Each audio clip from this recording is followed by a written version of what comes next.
Olá, sexto ano. Nós estamos aqui começando, então, a nossa semana 2, né, dando prosseguimento aos nossos estudos aí dos gêneros textuais. E nessa semana nós vamos falar um pouco, aí dando continuidade aos gêneros, nós vamos falar um pouco sobre contos. E dentro de contos vamos estudar também um pouco dos aspectos gramaticais. Tá? Então, a aula de hoje, nós vamos ter tanto o estudo de texto, quanto também dos aspectos gramaticais, aspectos esses que são importantes para vocês aprofundarem os seus conhecimentos, melhorarem também a sua escrita. Como no tema da aula passada, que foi lenda, o tema de hoje é um conto que pretende exercitar aí o poder da ficção, da criatividade, né? São textos que estão aí para o gênero literário, para a literatura, e são importantes para essa criatividade que a gente precisa, né? Por meio de filmes, novelas, né? Leituras em revistas em quadrinhos, e leitura de livros, e isso é importante. Né? O texto que nós vamos ver hoje é A Cumbuca de Ouro, um texto muito engraçado, um texto divertido e bom para a gente fazer aqui uma reflexão também. Né? Eram dois vizinhos, um rico e outro pobre, que viviam discutindo. O rico gostava de pregar peças no pobre. Um dia, o pobre foi à casa do rico propor um negócio. Queria que ele lhe arrendasse um pedaço de terra que servisse para a plantação de uma roça de milho. O rico imediatamente pensou num pedaço de terra que não valia coisa nenhuma, por onde nem formigas passavam. O negócio foi fechado. O pobre voltou para sua casinha e foi com sua mulher ver a tal terra. Lá chegados, descobriram uma cumbuca, espécie de um vaso. Tia mulher, essa cumbuca está cheia de moedas, venha ver. E de ouro, disse a mulher. Estamos feios. Não, disse o marido, que era um homem de muita honestidade. A cumbuca não está na minha terra, portanto, não me pertence. Meu dever é contar ao dono da propriedade. Bem, disse o dono da propriedade. Nesse caso, desmanche o negócio. O negócio feito. Não posso arrendar terras que dão cumbucas de ouro. O pobre voltou para sua casinha e o rico foi correndo tomar posse de sua grande riqueza. Mas quando chegou lá, só viu uma coisa, uma cumbuca cheia de vespas terríveis. Ah, exclamou, aquele malandro quis trapacear comigo, mas vou pregar-lhe uma peça. Botou a cumbuca de vespas no saco e encaminhou-se para a casa do pobre. Ó, compadre, feche a porta e deixe meia janela aberta. Tenho um lindo presente para você. O pobre fechou a porta, deixando só meia janela. O rico, então, jogou lá dentro com boca cheia de vespas. Aí tem, compadre, com boca de moedas que você achou em minhas terras. Aproveite esse grande tesouro e ficou rindo. Mas assim que a cumbuca caiu no chão, as vespas se transformaram em moedas de ouro que rolaram.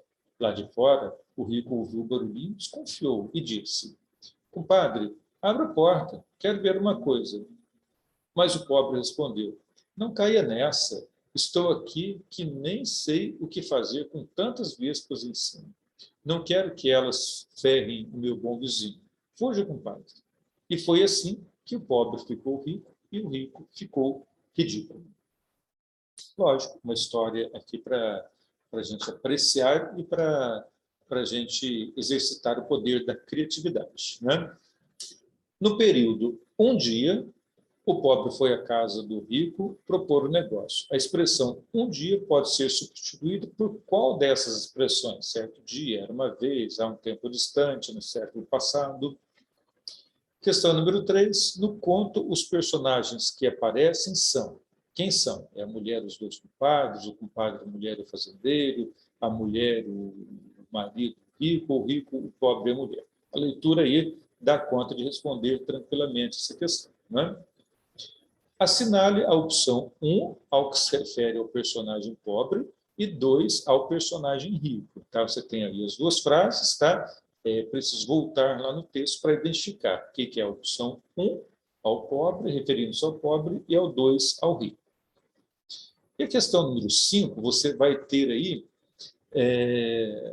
uma das características principais dos contos é a passagem do tempo, que é marcada pelos verbos no passado, pretérito imperfeito e pretérito perfeito. Tá? Você vai marcar PI para pretérito imperfeito e PP para pretérito perfeito. Você vai se lembrar do seguinte: pretérito perfeito, tá? Aqui, pretérito perfeito, ele indica uma ação que aconteceu em um determinado momento do passado. Tá? Pretérito perfeito é um passado, como o próprio nome já está dizendo, passado perfeito, pretérito perfeito, uma ação que aconteceu num determinado tempo do passado. Tá? Por exemplo, ontem ele falou, ontem ele disse, ontem ele correu, ontem ele estudou. Né? Essa ação aconteceu num determinado tempo do passado. Tá? Quando se refere a esse tempo, que identifica exatamente um tempo no passado, você tem um pretérito perfeito. Já o pretérito imperfeito, ele vai ser utilizado para indicar uma ação que não foi terminada, isto é, um acontecimento que não foi concluído. Tá? Então, se referindo a um tempo mais distante, por exemplo, no passado ele corria, ele andava, ele estudava, tá? Mas essas ações, dessa forma que é apresentado o verbo, tá? Elas são ações que não são concluídas, por isso são chamados de pretérito imperfeito. Tá? Quando eram crianças, viviam felizes. Né? Tá? Ok? Aí, então, vocês têm uma série de verbos: eram, viviam, gostava, pensou. Né? Vocês têm, por exemplo, pensou. Vamos pegar aqui um exemplo. Pensou. Pensou. É uma ação que foi concluída num tempo. Portanto, é um pretérito perfeito. Já o gostava. Gostava, uma ação que não foi concluída.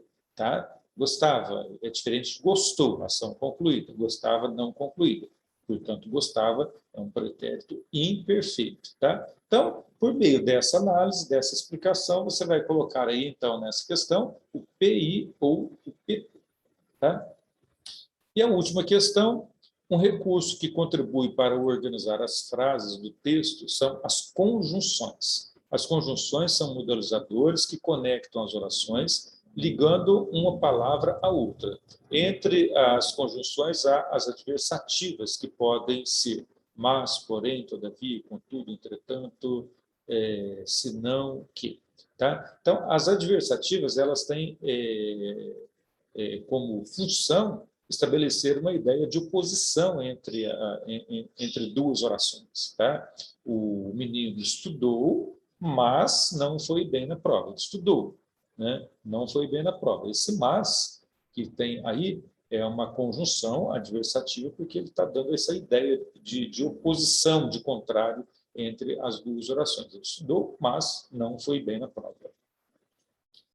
Leia os trechos do conto abaixo e, a seguir, reescreva as frases, substituindo as conjunções mas por porém. Então, veja bem, relendo aqui, já vou fazer a leitura substituindo o mas por porém. Tá? O pobre voltou para sua casinha e o rico foi correndo para tomar posse da grande riqueza. Mas quando chegou lá, quando chegou lá, né? Esse porém aí está dando ideia de oposição? Qual é? A melhor ideia de oposição é nessa ou na segunda frase? Aquele malandro quis trapacear comigo, mas vou pregar-lhe uma peça. Porém, vou pregar-lhe uma peça. Né? Ele quis trapacear comigo, mas em vez de ele trapacear, eu que vou pregar uma peça nele. Né?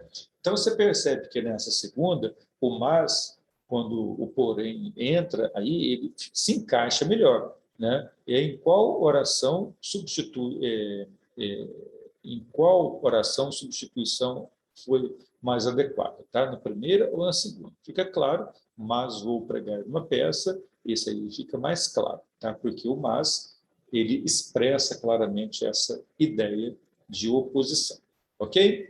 Isso aí concluímos, então, a nossa segunda semana E nessa segunda semana, nós vimos aí um pouco do conto, mais um texto aí do gênero da ficção, e vimos também um pouco das questões gramaticais. Na semana que vem, nós voltaremos com mais um tema para vocês, tá bem? Um abraço e até a semana que vem, então.